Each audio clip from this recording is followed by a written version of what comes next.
Amen. Alors nous allons ouvrir notre Bible ensemble dans le psaume 126. Le psaume 126. Je vous demanderai de vous mettre debout pour la lecture de la parole et je demanderai à la régie de projeter pour nous le psaume 126.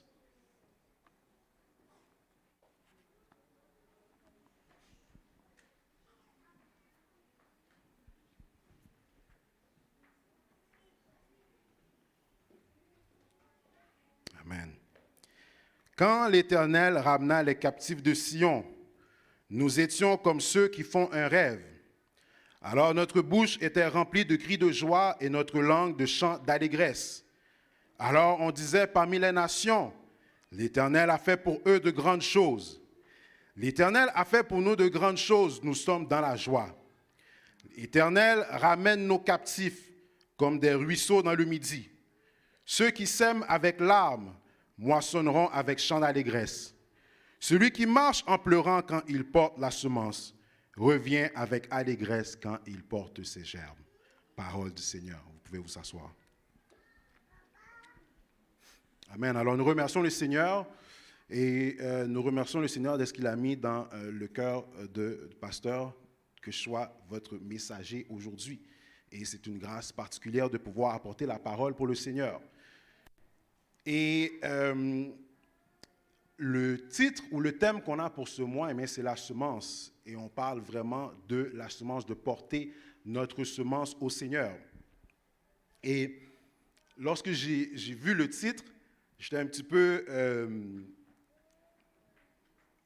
pas déboussolé, mais bon, je demandais au Seigneur parce que dernièrement, le Seigneur vraiment m'a canalisé dans le livre d'Ézéchiel, vraiment pour parler, vraiment me montrer vraiment tout ce qui se passait lors de l'exil, lorsque le peuple d'Israël était en exil, et comment que le Seigneur avait utilisé Ézéchiel, et auparavant il avait utilisé Jérémie. Et à ce moment-là, lorsque j'ai vu le thème du mois qui était dans le psaume 126, verset 6, parlait de semences, et lorsque j'ai été lire le psaume 126 en faisant les recherches, le Seigneur a porté à mon attention vraiment la raison pour laquelle que le peuple d'Israël, la raison pour laquelle qu'il y a ce psaume-là. La raison pour laquelle que lorsqu'on lit le psaume, on dit que c'est un cantique des degrés. Alors c'est un cantique que le peuple a l'habitude de chanter. Et c'est un cantique qui résume en tant que tel comment que le Seigneur les a sauvés, comment que d'une manière inattendue, le Seigneur a fait de grandes choses pour eux. Et je me rappelle, il y avait une église dans laquelle on était, où on avait un réveil, et le réveil se portait sur le psaume 126, verset 3. L'Éternel a fait pour nous de grandes choses, nous sommes dans la joie. Et c'est un verset aussi qu'on a appris aux enfants, où qu'à n'importe quel moment, psaume 126, verset 3, les enfants le récitent. Et c'est un verset que je ne pourrai jamais oublier parce qu'effectivement, l'Éternel a fait pour nous de grandes choses. Disons Amen. Et si on pouvait donner un titre au message d'aujourd'hui, c'est « Portons notre semence avec les larmes de la repentance ». Alors, le thème du mois, c'est la semence et ça se porte sur le psaume 126, verset 6. Et le verset 5 et le verset 6 est presque la même chose. On regarde dans le verset 5, « Ceux qui sèment avec larmes moissonneront avec chants d'allégresse. Ceux qui marchent en pleurant quand ils portent la semence revient avec allégresse quand ils portent ses gerbes. » Et lorsqu'on fait les recherches, on n'arrive pas à dire exactement dans quelle période ou exactement à quel événement ce psaume-là se rapporte. Dans quel événement exact, une date précise. Mais tout ce que l'on dit, on dit que ça a rapport avec le retour du peuple d'Israël de l'exil babylonien. Et il y a trois hypothèses. On parle de soit que c'est arrivé sous Zorobabel, en l'an 538 avant Jésus-Christ, qui correspond au livre d'Esdras, Esdras 1er à 6. Soit, on parle de sous Esdras, à ce moment-là, en 458 avant Jésus-Christ, Esdras 7 et 10. Ou on dit à ce moment-là que c'est soit sous Néhémie, en 445 avant Jésus-Christ, dans Néhémie 1 et 2. Mais lorsqu'on regarde dans la parole, le livre de Esdras et le livre de Néhémie sont deux livres qu'on pourrait mettre ensemble. Parce que, eh bien, ce que ça raconte, c'est vraiment le retour du peuple, le retour de la captivité et comment eh bien, que le Seigneur les a fait grâce, comment que le Seigneur eh bien, a fait plusieurs choses pour eux. Et lorsqu'on regarde, et c'est pour ça, eh bien, quand dans le premier verset, ce qui dit, eh bien, quand l'Éternel ramena les captifs de Sion, nous étions comme ceux qui font un rêve. Alors, lorsqu'on dit, eh bien, nous étions comme ceux qui font un rêve, eh bien, c'est parce que l'Éternel a fait quelque chose d'inespéré, quelque chose qu'on ne pensait pas qui allait arriver. Ou sinon, eh bien, quelque chose que le Seigneur nous avait promis, mais ça a pris tellement de temps eh bien, qu'on n'était pas sûr que ça allait arriver. Amen?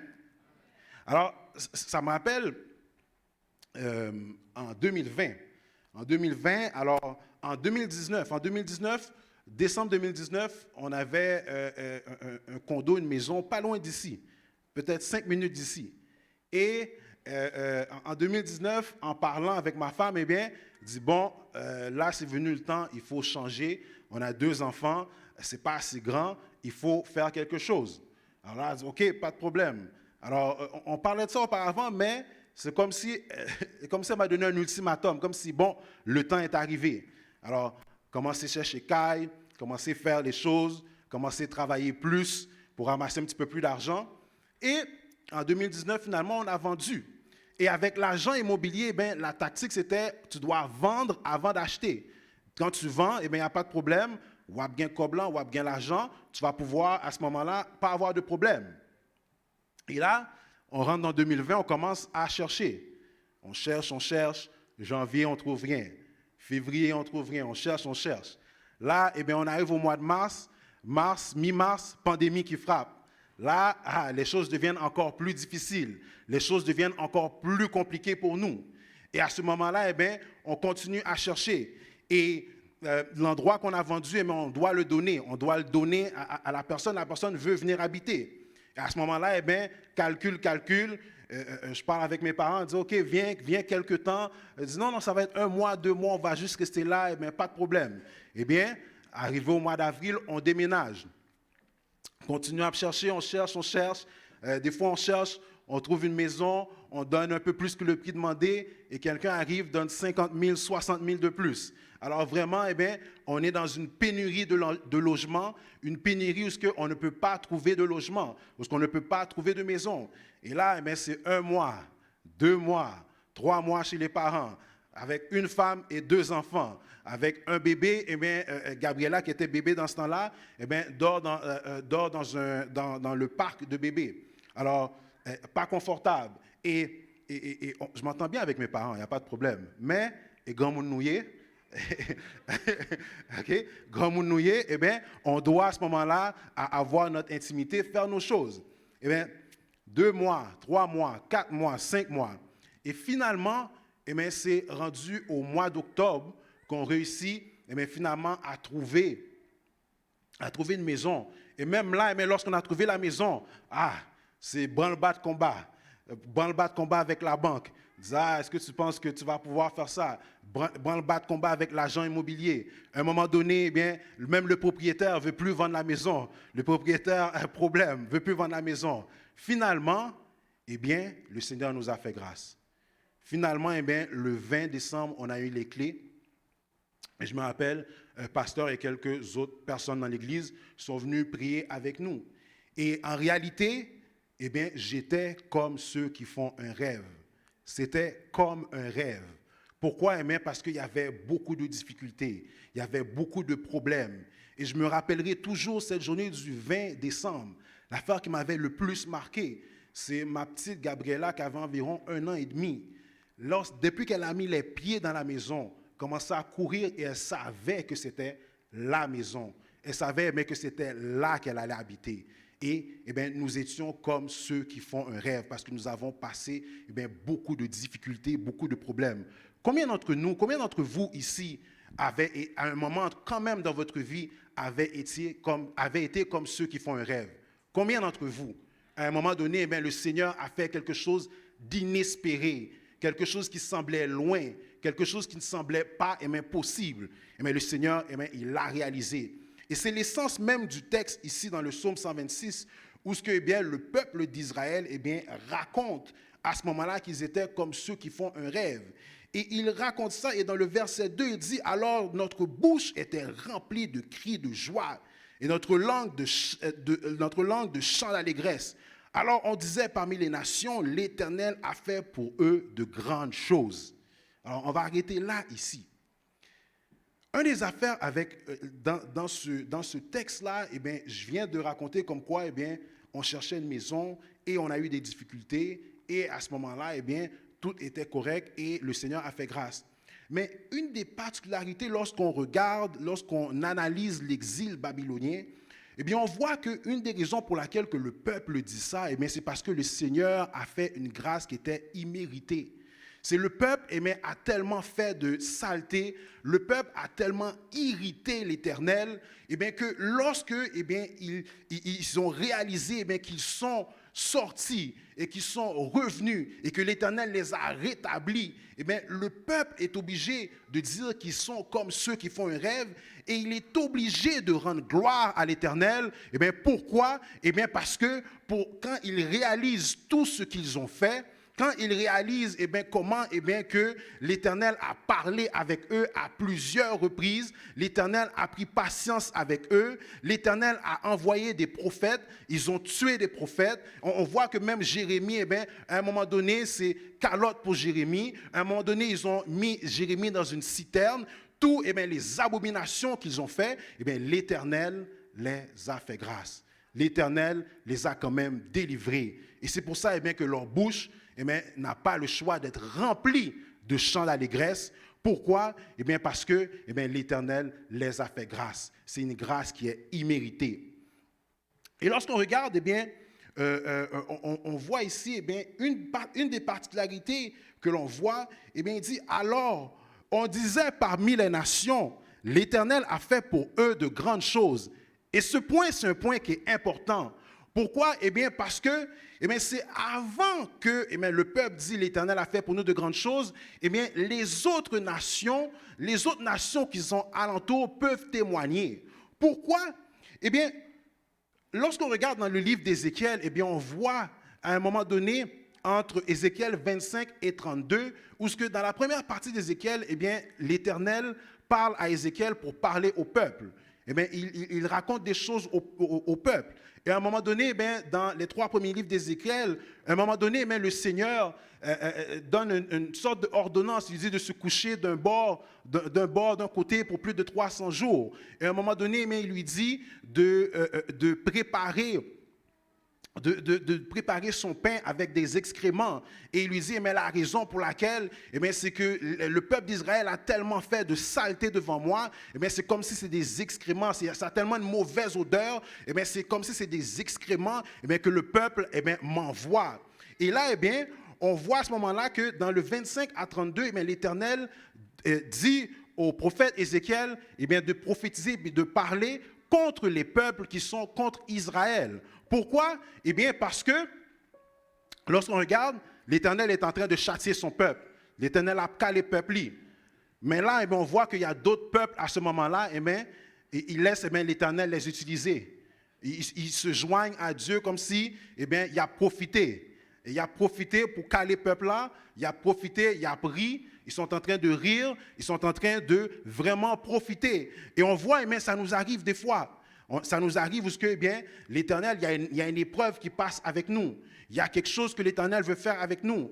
Et on voit qu'il y a 2-3 méchants supplémentaires qui s'ajoutent. Il y a des gens qui veulent profiter comme quoi qu'on est en train de passer une épreuve, on est en train de passer un travail avec l'Éternel. Il y a des gens qui veulent venir profiter. Et c'est pour ça qu'il y a un chant que j'aime beaucoup qui dit « Gloire à Dieu en haut dans le ciel ».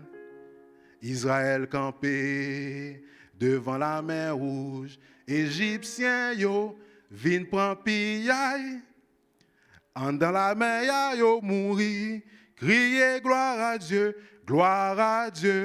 en haut dans le ciel.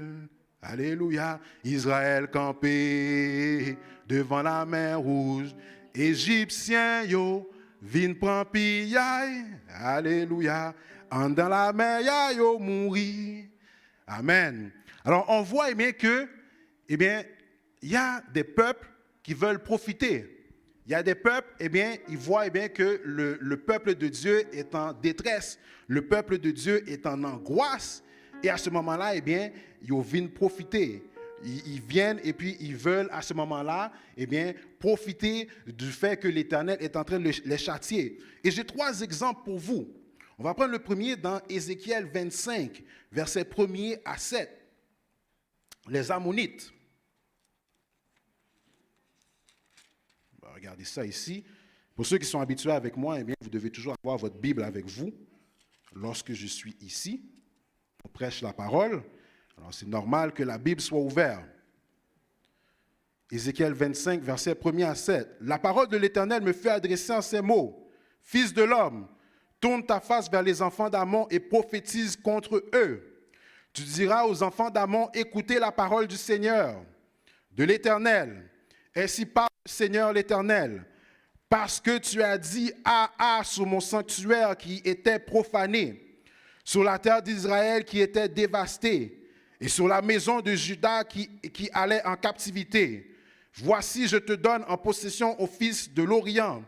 Ils établiront au milieu de toi leur enclos, et ils y placeront leur demeure. Ils mangeront tes fruits, ils boiront ton lait. Je ferai de Rabat un parc pour les chameaux, et du pays des enfants d'Ammon un bercail pour les brebis. Et vous saurez que je suis l'Éternel. Car ainsi parle le Seigneur l'Éternel, parce que tu as battu des mains et frappé du pied, parce que tu t'es réjoui dédaigneusement et du fond de l'âme de la terre d'Israël, au sujet de la terre d'Israël. Voici, j'étends ma main sur toi, et je te livre en proie aux nations. Je t'extermine du milieu des peuples. Je te retranche du nombre des pays. Je te détruis et tu sauras que je suis l'Éternel. Alors on voit ici eh bien, que le peuple, les Ammonites, se sont réjouis. Ils se sont, juste parce qu'ils se sont réjouis, juste parce qu'ils étaient contents devant le peuple de Dieu qui passait des difficultés. Comment l'Éternel a juré de les frapper. Comment que l'Éternel a juré de les donner de la difficulté. Et c'est ça, le peuple de Dieu. C'est lorsqu'on voit qu'il y a des serviteurs ou des servantes qui sont en faiblesse, qui sont en difficulté. Mais ce n'est jamais le moment de se réjouir. Lorsque l'Éternel est en train de châtier un de ses serviteurs, une de ses servantes, ce qu'on doit faire à ce moment-là, on doit prier pour cette personne. On doit demander grâce pour cette personne. On doit demander que le Seigneur dise un mot quand même. Et c'est ça qu'on doit faire en tant que chrétien. Et c'est l'Éternel même qui décidera à ce moment-là s'il écoute ou non. Mais on n'a pas le droit de venir, de se réjouir comme quoi que le malheur a frappé un frère ou une sœur. Que le malheur, qu'il y a quelque chose qui lui est arrivé. Même si moun lan tape nuit colle. Même si ça a l'air comme si il méritait ça. Même si ça a l'air comme si la personne à qui c'est arrivé a fait de mauvaises choses. Le peuple de Dieu, on devrait demander grâce, on devrait faire preuve d'amour, on devrait avoir des entrailles de miséricorde. Et c'est ça, on voit, ces peuples-là, c'est des peuples qui ne connaissent pas Dieu, qui ne connaissent pas l'Éternel, ils se sont réjouis. Ils se sont réjouis, ils ont festoyé, ils ont tapé des pieds. Et combien de méchants, combien de gens méchants qui, lorsque on passe à travers une difficulté, se réjouissent? Combien sont en fait sont en train de fêter Tololoy, yo prend, Tololoy, yo prend, l'absisman, yo coffrel, yo barrel. Combien qui se réjouissent de ça? Combien qui se réjouissent du malheur du peuple de Dieu, du malheur de la personne qui est en l'Éternel.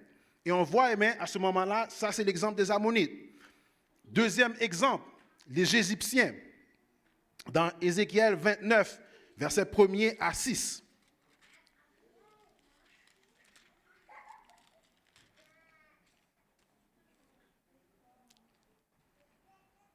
Ézéchiel 29, versets 1er à 6. Les Égyptiens. La 10e année, le 12e jour du 10e mois, la parole de l'Éternel me fut adressée en ces mots. Fils de l'homme, tourne ta face vers Pharaon, roi d'Égypte, et prophétise contre lui et contre toute l'Égypte. Parle et tu diras, ainsi parle le Seigneur l'Éternel. Voici, j'en veux à toi, Pharaon, roi d'Égypte, grand crocodile qui te couche au milieu de tes fleuves, et qui dit, mon fleuve est à moi, c'est moi qui l'ai fait. Je mettrai une boucle à tes mâchoires, j'attacherai à tes écailles les poissons de tes fleuves, et je te tirerai du milieu de tes fleuves, avec tous les poissons qui s'y trouvent, et qui seront attachés à tes écailles. Je te jeterai dans le désert, toi et tous les poissons de tes fleuves. Tu tomberas sur la face des champs. Tu ne seras ni relevé ni ramassé aux bêtes de la terre et aux oiseaux du ciel. Je te donnerai pour pâture, et tous les habitants de l'Égypte sauront que je suis l'Éternel, parce qu'ils ont été un soutien de roseau pour la maison d'Israël. Amen. Alors, une deuxième chose que l'on voit ici, eh bien, le peuple égyptien. Et c'est une deuxième facette ici, eh bien, des gens qui profitent du fait eh bien, que l'Éternel a calé nous. Et lorsqu'on regarde ici, eh bien, le peuple égyptien est venu en aide au peuple d'Israël. Et dans Jérémie, je crois que c'est soit Jérémie 17 ou soit Jérémie 37, qui explique ça particulièrement où la portion du peuple qui était restée, qui n'était pas parti en exil, le Seigneur eh bien, leur avait dit de rester là, malgré eh bien, que le pays est en ruine, malgré qu'il y a la désolation, restez là, je prendrai soin de vous, je vous ferai grâce. Eh bien, le peuple à ce moment-là a décidé non, ouais, l'Égypte est mieux, l'Égypte est encore plus, c'est plus fertile, il y a une belle bagaille Égypte. Alors le peuple a décidé d'aller en Égypte. Et arrivé là, et même là, le Seigneur a quand même essayé de leur faire grâce. Le Seigneur a quand même essayé de faire quelque chose pour eux. Et le peuple, à ce moment-là, a dit non. Ils ont préféré adorer les idoles. Je pense que c'était Astarté. Ils ont préféré adorer Astarté pour dire que c'est ces idoles-là qui leur a fait grâce. Ceux autres, qui leur a permis à ce moment-là de profiter d'une certaine grâce. Et à ce moment-là, le Seigneur a choisi d'anéantir complètement le peuple égyptien à travers Nebuchadnezzar. Et on voit à ce moment-là l'Égypte, une superpuissance où il a déjà aidé le peuple d'Israël de plusieurs manières différentes. On voit à ce moment-là, parce qu'ils ont été un appui pour le peuple qui était en désobéissance, le Seigneur les a frappés. Et c'est ça, la particularité lorsque quelqu'un ou lorsqu'un peuple est en désobéissance à l'Éternel. Il ne faut pas à ce moment-là se réjouir du fait que la personne est en train de se faire caler par l'Éternel. Il faut avoir des entrailles de miséricorde, mais il ne faut pas donner un appui à cette personne-là ou à ces gens-là pour que ces gens-là continuent dans la désobéissance. Une chose que l'Éternel a en horreur. La personne est en train de désobéir, est en train de faire ce qui est mal aux yeux de l'Éternel. Je vais prier pour cette personne-là. Je vais avoir des entrailles de miséricorde pour cette personne-là. Mais je ne peux pas donner un appui. Je ne peux pas, à ce moment-là, dire, on connaît, bagaille compliqué, nous en 2023, là, pas de problème, on comprend bagaille, la vie a dû, font bagaille là parce que qu'on est inflation, il y a beaucoup d'inflation, ça coûte cher, on t'y menti là ça pas rien, ça sont juste on t'y menti. Alors on voit à ce moment-là on ne peut pas donner son appui dans la désobéissance. Okay? On ne peut pas, et on voit, c'est ça le problème qui est arrivé, c'est ça le problème du peuple ici, des Égyptiens, où ils ont donné un appui pendant que le peuple était en désobéissance, et à ce moment-là, l'Éternel les a frappés. Et une chose qui est vraiment très intrigante, lorsqu'on lit plus bas dans Ézéchiel, en Ézéchiel 32, versets 17 à 21, le Seigneur, lorsqu'il parle du peuple d'Égypte, il dit que le peuple de l'Égypte sera dans le séjour des morts comme les peuples qu'ils ont conquis.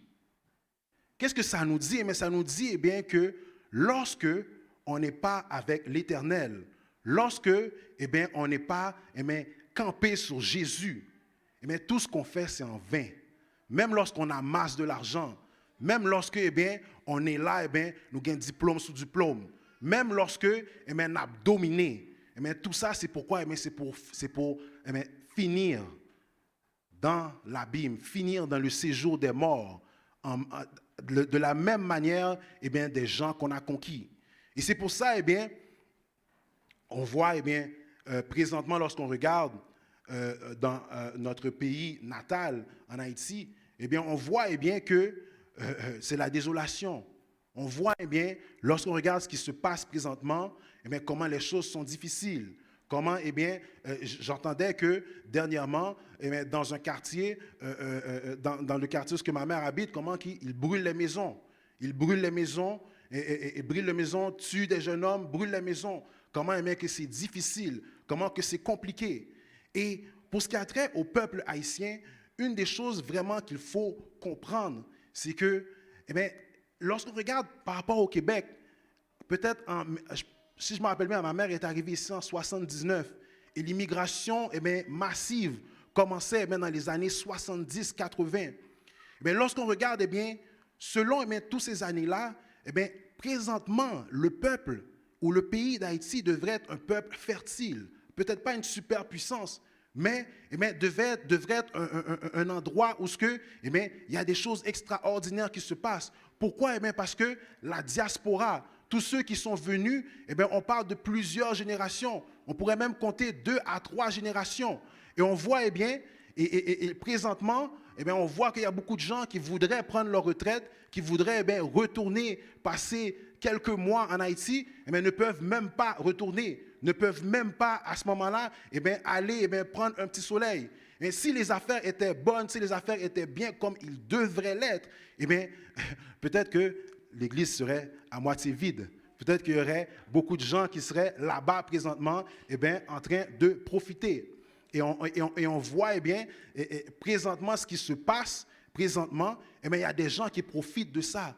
Il y a des gens qui ont leurs pieds sur le cou du pays. Il y a des gens qui ont profité. Je ne vais pas dire autre chose, je ne vais pas entraver personne là, mais il y a des gens qui ont profité. Il y a un pays qui a profité de ça, il y a des gens qui profitent.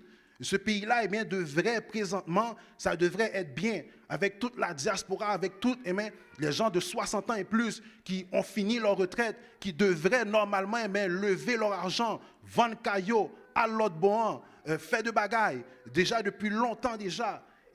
On voit que c'est la désolation et qu'il y a des gens qui ont profité de ça. On voit à ce moment-là comment que le Seigneur, qu'est-ce qu'il a fait pour le peuple d'Israël, il peut faire la même chose aussi pour nous. Et il y a des prophéties qui disent que le Seigneur, quand même, il va le faire. Il y a quelque chose quand même qu'il va faire. Et le psaume 126 sera un psaume pour nous. On pourra caractériser, dire quand l'Éternel ramena le peuple en Haïti. Bon, revenons à nos moutons. Alors, lorsqu'on regarde, lorsqu'on revient, on voit à ce moment-là, il dit, les autres peuples témoignent comment que l'Éternel a fait de grandes choses. Les autres peuples témoignent comment que l'Éternel a délivré le peuple d'Israël. Pourquoi? Parce qu'il y avait des peuples qui ont profité. Et c'est la même chose pour les Édomites.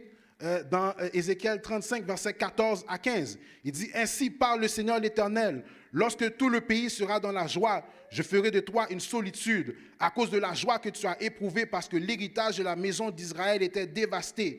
Je te traiterai de la même manière.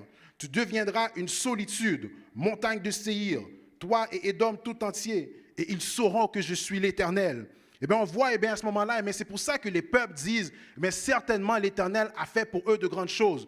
Parce qu'il y en a qui ont profité de ça. Il y en a qui se sont régalés de ça. Il y en a qui en ont profité pour rire, pour passer le peuple de Dieu en risible. Et à ce moment-là, on voit que lorsque la délivrance est là, ce n'est pas le peuple en premier qui témoigne, mais c'est les méchants en premier qui disent comme quoi, oui, l'Éternel a fait pour eux de grandes choses. Et je me rappelle, il y avait un moment donné, il y avait une job que j'avais commencé, et je commençais la job, et dans les 6 premiers mois, là, waouh, c'était difficile, compliqué. Tellement compliqué que, une stratégie que j'ai prise, me dit, je ne suis pas plein by moon. Je ne pas plaindre by monde parce que j'avais l'habitude, lorsqu'on est dans une job, lorsqu'on est dans la job, tout le monde a plaint. Oh oui, on n'est pas assez bien payé. Oh oui, tel bagaille. Oh oui, les boss. Mais ce moment-là, je me dis, bon, je ne pas plaindre by monde. La seule chose que je vais faire, c'est quand je rentre à la maison, ma femme, m'a parlé avec elle. Et elle pourrait te dire, à un moment donné, elle connaissait tout le monde dans le travail, sans les rencontrer. Me plaindre, parler avec elle. Mais, depuis que je vois les autres, c'est, ah oui, tout est bien, tout va bien. Ah oui, comment ça va? Parce qu'il m'avait donné un élément à manager, que cet élément-là était très difficile. C'est un gars avec vraiment un caractère très difficile. Et à chaque moment, il me dit, oh, comment ça va avec un tel? Je dis, oh, tout va bien. Pourtant, il a bon problème, mais tout va bien, tout est correct. Comment? Tout est correct. Et puis à la maison, c'est, telle affaire, prier, je suis en train de prier, puis ma femme a une bonne écoute quand même, parce que me parler. Et à ce moment-là, il y a un moment donné, je suis en meeting avec mon boss, et puis là, il est en train de me dire, je ne sais pas quelle magie tu as fait là, je ne sais pas quelle magie tu as fait, comment tu as opéré ça, mais c'est très bien de voir ton progrès. Alors c'est tout simplement, mais eux autres, ils m'avaient mis dans une situation qui était impossible de réussir. Moi, je ne pas contre ça. Au début, c'est avec le temps, je vois que la situation était compliquée. C'était une situation difficile. Mais eux-mêmes, ils connaissent ça qu'ils ont fait. Ils savent très bien ce qu'ils ont fait. Ils savent très bien dans la situation qu'ils m'ont mis. C'est une situation impossible pour avoir du succès. Et à ce moment-là, il est obligé de témoigner que finalement, c'est comme si c'est lui qui ne comprend pas, c'est comme si c'est une magie que j'ai fait, c'est comme si c'est quelque chose que j'ai marré pour avoir du succès, parce que Jean yoté mette bagaille là, c'était impossible de réussir. Et c'est pour ça que les autres peuples témoignent. Pardon? Et c'est pour ça dans le psaume 126, on voit les autres peuples témoignent comment que l'Éternel a fait pour eux de grandes choses. Comment que c'est seulement l'Éternel qui pouvait faire quelque chose pour eux. C'est seulement l'Éternel qui pouvait les délivrer. Parce que ils connaissent ça, ils fait. Ils savent très bien qu'est-ce qu'ils ont préparé. Ils savent très bien qu'est-ce qu'ils ont marré. Et combien de gens ici, on est là toujours, les méchants se posent des questions. Ou on a posé des questions. Moun k'ap fait magie, yo a une question à poser. Pourquoi? Parce qu'on est toujours là. Pourquoi? Parce qu'on est toujours campé. Et on est toujours campé. Pourquoi? C'est parce que l'Éternel est avec nous. Si l'Éternel n'était pas mon secours, mon âme serait bien vide dans la demeure du silence. Et on voit, à ce moment-là, on est là, toujours là, mais c'est parce que l'Éternel est avec nous. Amen? Amen. Et lorsqu'on regarde dans le verset 3, l'Éternel a fait pour nous de grandes choses. Alors le peuple témoigne comme quoi que l'Éternel a réalisé de grandes choses. Et là, ça nous amène dans le livre de Néhémie, dans Néhémie 7. Et on voit ici, arriver dans Néhémie, où ce que le peuple, à ce moment-là, est de retour dans la terre natale. Et Néhémie 7, versets 70 à 72. Plusieurs des chefs de famille firent des dons pour l'œuvre. Le gouverneur donna au trésor 1000 darics d'or, 50 coupes, 530 tuniques sacerdotales. Les chefs de la famille donnèrent au trésor de l'œuvre 20 000 darics d'or et 2200 mines d'argent. Le reste du peuple donna 20 000 darics d'or, 2000 mines d'argent et 67 tuniques sacerdotales. Alors, on voit ici que le peuple, lorsqu'il est de retour, lorsque la muraille est finie de construire, lorsque ils peuvent à ce moment-là vraiment habiter, on voit que le peuple est reconnaissant. Le peuple témoigne que l'Éternel a fait de grandes choses pour eux. Pas seulement avec leur bouche, mais avec leur poche aussi. Le peuple est généreux. Le peuple redonne à l'Éternel.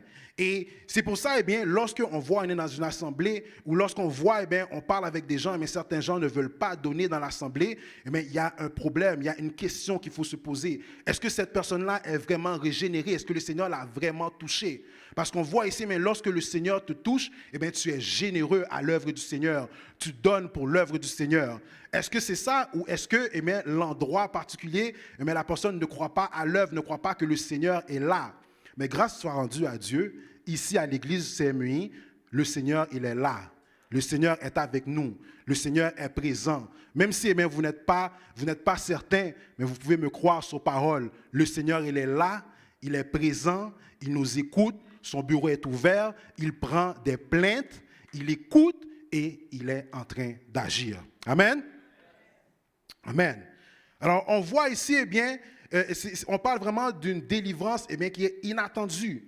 Et c'est pour ça, lorsqu'on termine le psaume 126, l'Éternel ramène nos captifs comme des ruisseaux dans le midi. Alors, on voit que la délivrance est une délivrance qui est vraiment inattendue. Et dans ce passage-là, on explique que c'est comme c'est la région du Negev, où on voit que c'est un cours d'eau, où c'est dans le désert. En Israël, c'est dans le désert où c'est sec en été. Mais lorsqu'arrive le printemps, le cours d'eau augmente jusqu'à donner le lieu à des inondations. C'est tellement rapide que ça donne des inondations. On voit que la délivrance pour le peuple vient rapidement, elle est venue rapidement.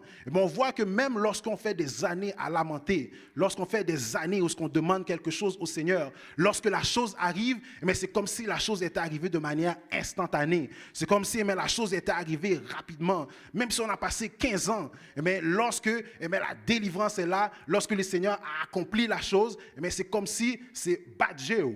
Et c'est pour ça, pour nous, lorsqu'on a eu la maison en 2020, malgré on a passé beaucoup de difficultés, beaucoup de coups de téléphone, beaucoup de courriels, mais ça paraissait comme si la chose s'est faite rapidement comme ça. On a passé 8 mois chez mes parents, mais c'est comme si 8 mois, c'était 8 jours. Malgré que dans le 8 mois, c'était long, oui. Malgré que dans le 8 mois, t'es rempli le palais. Mais c'est comme si c'était rapide. Comme si c'était, c'est quelque chose qui était inattendu. Le Seigneur l'a fait pour nous. Et là, on vient, ceux qui sèment avec larmes moissonneront avec chant d'allégresse. Celui qui marche en pleurant quand il porte la semence revient avec allégresse quand il porte les gerbes. Alors, on voit ici, le Seigneur, lorsqu'il a fait de grandes choses pour nous, le Seigneur, lorsqu'il a réalisé de grandes choses pour nous, lorsqu'on se remémore tout ce que le Seigneur a fait, lorsqu'on se remémore où ce qu'on était, comment que le Seigneur nous a fait grâce. Et je ne sais pas pour vous, mais moi, lorsque je réalise où ce que j'étais, comment que le Seigneur m'a fait grâce, il y a des fois, je suis obligé à n'importe quel moment de dire merci Seigneur. Merci Seigneur, à n'importe quel moment, je vais me coucher. Merci Seigneur. Pourquoi? Parce que le Seigneur est sorti loin avec moi. Le Seigneur est sorti très loin avec moi. Et je me rappelle, il y a une vision que j'ai faite, je ne sais pas si je l'avais donnée à ma mère, mais c'est une vision ou un songe où ce que je voyais, je regardais une photo de moi en maternelle. Une photo de moi en maternelle, et dans le songe, je regarde la photo et puis je suis ému. Et puis dans le songe, ma mère vient regarder la photo aussi, et puis elle est émue. Pourquoi? Tellement que l'Éternel a fait pour moi de grandes choses, tellement que l'Éternel a réalisé de grandes choses, on est ému. Et lorsque je vois que jusqu'à maintenant, je suis marié, j'ai 3 enfants, c'est presque à chaque semaine, je regarde les enfants et je dis « Waouh, 3 enfants, waouh, 3 enfants ». Presque à chaque jour, ou lorsque je vais travailler, je retourne à la maison, papa, c'est accueil royal. Mais ça, c'est la grâce du Seigneur. Mais ça, c'est ce que le Seigneur a fait. Je suis sûr et certain, si on devait donner le micro aujourd'hui, on ne pourrait pas finir, tellement qu'il y aurait des gens qui auraient des bienfaits à dire, des bienfaits à rapporter, comment que le Seigneur a fait de grandes choses pour eux. Amen. Amen.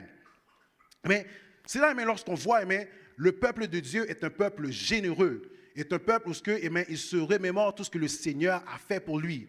Et c'est pour ça, on voit, le peuple, lorsqu'on regarde plus tard dans Néhémie 8, versets 9 à 12, on voit que le peuple, à ce moment-là, le peuple, il comprend. Le peuple, à ce moment-là, comprend ce que le Seigneur a fait pour eux. Et je vais lire pour vous. Je sais que, je me bats avec le temps un peu, mais on va lire pour vous. Néhémie 8, versets 9 à 12. Il dit, Néhémie, le gouverneur, Esdras, le sacrificateur et le scribe et les Lévites qui enseignaient le peuple, dirent à tout le peuple, ce jour est consacré à l'Éternel votre Dieu. Ne soyez pas dans la désolation et dans les larmes, car tout le peuple pleurait en entendant les paroles de la loi. Ils leur dirent, allez, mangez des viandes grasses et buvez ce qui est doux. et envoyez des portions à ceux qui n'ont rien de préparé, car ce jour est consacré à notre Seigneur. Ne vous affligez pas, car la joie de l'Éternel sera votre force. Les Lévites calmaient tout le peuple en disant, taisez-vous, car ce jour est saint. Ne vous affligez pas. Et tout le peuple s'en alla pour manger et boire, pour envoyer des portions et pour se livrer à de grandes réjouissances, car il avait compris les paroles qu'on leur avait expliquées. Amen. Alors, lorsqu'on regarde ici, le peuple, lorsqu'il revient, et à ce moment-là, on voit que Esdras expose le peuple à la loi. On avait vu ça en études bibliques, où c'était comme une première forme de prédication en tant que telle, où grâce à Esdras, le peuple regardait la parole. Et à ce moment-là, lorsque le peuple entend les paroles, le peuple, à ce moment-là, est frappé d'une frayeur. Le peuple est frappé d'une grande tristesse. Pourquoi? Parce qu'ils réalisent comment ils avaient été mauvais aux yeux de Dieu. Comment ils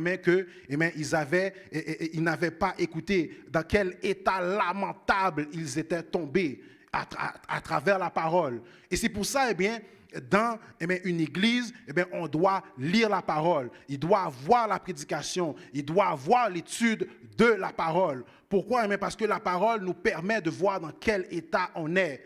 Lorsqu'on regarde dans la parole, on peut voir à ce moment-là. Des fois, on pense qu'on est bon. On va regarder dans la parole. On voit qu'on n'est pas sur le bon chemin. On voit qu'on a un problème. Et je vous dis, moi, ça m'est arrivé lorsque je suis retourné aller lire Apocalypse. Où le Seigneur dit, je connais tes œuvres. Et il parle. Et à une des églises, il parle, il dit, je connais tes œuvres. Je sais que tu as éprouvé les apôtres, ceux qui se disent menteurs. Il dit, je sais toutes les bonnes choses que tu as faites, mais tu as oublié ton premier amour. Et on avait prêché là-dessus déjà. On avait parlé de ça déjà. On voit ici que le peuple, à ce moment-là, lorsqu'il est exposé à la parole, lorsqu'il est dans la parole, il voit dans quel état qu'il est. Il voit qu'il a des choses à corriger. Et c'est la même chose pour nous. Je vous encourage à lire votre Bible régulièrement. Je vous encourage à rester dans la parole, à méditer la parole. Pourquoi? Ça nous permet de voir dans l'état qu'on est.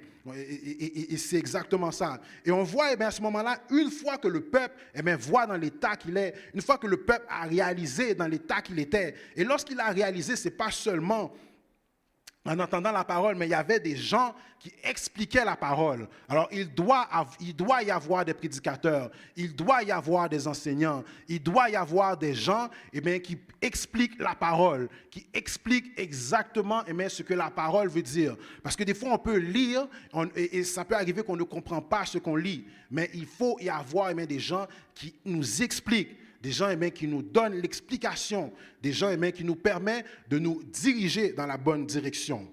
Amen. Lorsqu'on regarde dans Néhémie 9, on voit que le peuple, à travers ses leaders, décide de faire un jeûne et de confesser. Et on voit à plusieurs endroits dans la parole, même dans certains psaumes, où on voit que ça parle de comment que le Seigneur a sauvé le peuple d'Israël, comment que le peuple ne le méritait pas, comment que après que l'Éternel est passé avec eux à travers la mer Rouge, les a pris sous l'oppression des Égyptiens, comment que le peuple a fait ce qui est mal. Et on voit ici, je ne vais pas tout lire pour vous, il faudrait peut-être qu'on voit ça dans une étude biblique, pasteur. À ce moment-là, on voit comment que le peuple confesse dans quel état lamentable il était. Le peuple décide de faire un jeûne, de se mettre à plat ventre devant l'Éternel. Et c'est à partir de ce jeûne-là, le peuple mentionne comment qu'il avait été dans la désobéissance. Et non seulement dans la désobéissance, mais comment que l'Éternel plusieurs fois a voulu leur tendre la main, qu'ils ont refusé l'aide de l'Éternel, qu'ils ont refusé de se repentir, ils ont refusé de revenir sur le droit chemin. Et à ce moment-là, on arrive dans Néhémie 9, verset 38. Et on peut même prendre à partir du verset 36. Et aujourd'hui, nous voici esclaves. Nous voici esclaves sous la terre que tu as donnée à nos pères, pour qu'ils jouissent de ses fruits et de ses biens. Elle multiplie ses produits pour les rois auxquels tu nous as assujettis à cause de nos péchés. Ils dominent à leur gré sur nos corps et sur notre bétail. Et nous sommes dans une grande angoisse. Alors on voit que le peuple reconnaît tout ce qu'ils ont fait de mal aux yeux de Dieu. Ils prennent conscience comme quoi c'est pas fortuit, c'est pas comme si c'est arrivé comme ça, c'est par sa faute. Mais c'est par notre faute. C'est par notre faute que ces choses nous arrivent. Et des fois, on regarde, c'est nous, on se met dans des problèmes. On se crée des problèmes nous-mêmes. On fait des choses, on prend des directions qui ne sont pas la bonne direction. On réalise volontairement de faire des choses qui ne sont pas bonnes. Et il y a un des textes que j'aime bien dans Hébreux 10, verset 26, il dit « Si nous péchons volontairement, il ne reste plus de sacrifice. » Alors, on regarde, lorsqu'on décide volontairement de ne pas faire ce qui est bon, c'est notre faute, ce n'est pas la faute du Seigneur.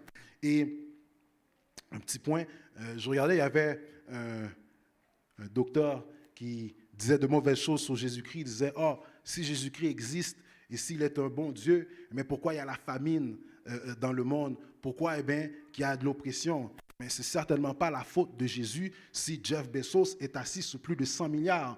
Si il y a des gens qui gardent l'argent tout pour eux et à ce moment qu'ils ne partagent pas, ce n'est certainement pas la faute de Jésus, mais s'il y en a qui ont choisi d'accumuler des richesses au lieu de faire profiter à tout le monde. Laissons la parenthèse. Amen. Et dans le verset 38, il dit, « Pour tout cela, nous contractâmes une alliance que nous mîmes par écrit et nos chefs, nos lévites et nos sacrificateurs y apposèrent leur sceau. » Ok, alors on voit ici que le peuple reconnaît tout ce qu'il a fait après le jeûne, après la confession. Et à ce moment-là, ils font l'alliance. Et dans Néhémie 10, on voit à ce moment-là tout ce que le peuple a décidé de faire, tous les engagements qu'ils ont pris par rapport à leur conduite et par rapport aussi à l'offrande, la dîme et même les prémices. On voit à ce moment que pour que le peuple vienne porter sa semence, il fallait que le peuple reconnaisse. Il fallait reconnaissance de qu'est-ce qui avait été mal fait. Il fallait reconnaissance de comment que c'est par sa faute qu'il y avait eu des problématiques. Et c'est la même chose lorsqu'on regarde pour nous, pour qu'on puisse à ce moment-là être généreux avec le Seigneur, il faut qu'on voit dans quel état qu'on était. Il faut qu'on voit où ce que le Seigneur nous a pris, où ce qu'il est passé avec nous. Il faut qu'on reconnaisse nos torts. Il faut à ce moment-là qu'on confesse nos péchés. Et à ce moment-là, on est dans une disposition pour être généreux. On est dans une disposition pour faire les choses pour Dieu. On est dans une disposition pour réaliser de grandes choses pour Dieu. Et lorsqu'on regarde, dans le verset 39, dans Néhémie 10, verset 39, c'est ainsi que nous résolûmes de ne pas abandonner la maison de notre Dieu. Alors on voit que le peuple a pris des résolutions par rapport à l'offrande, par rapport à la dîme, par rapport à les prémices, aussi de donner des prémices. On voit à ce moment-là que le peuple a fait un cheminement où ce qu'il a réalisé, où ce que le Seigneur l'a pris. Comment que c'était une grâce imméritée. Comment le peuple, comment ils étaient égarés, comment ils étaient loin de la face de Dieu. Et le Seigneur aurait pu les pulvériser pour ça. Le Seigneur aurait pu finir complètement avec eux. Mais le Seigneur a fait grâce. Le Seigneur a fait grâce. Et ça l'explique vraiment bien dans le psaume 51 où ce que le Seigneur met ce qu'il veut, mais c'est un cœur contrit, c'est un cœur brisé. C'est ça qu'il veut en premier. Et c'est pour ça, on voit que pour être généreux pour le Seigneur, pour donner une offrande que le Seigneur va agréer, il faut que le cœur soit brisé, il faut que le cœur soit contrit. Il faut à ce moment-là qu'on soit dans la repentance. Et c'est pour ça qu'on dit, portons notre semence avec des larmes de la repentance. C'est pour ça qu'il faut se repentir. C'est pour ça qu'il faut changer de direction. Et lorsqu'on change de direction, lorsqu'on se met sur la voie du Seigneur, c'est alors qu'on devient généreux. C'est alors qu'on peut donner pour le Seigneur. C'est alors que lorsqu'on marche en pleurant, quand on porte la semence, c'est à ce moment-là qu'on revient avec allégresse porter nos germes. Merci Seigneur pour ton amour.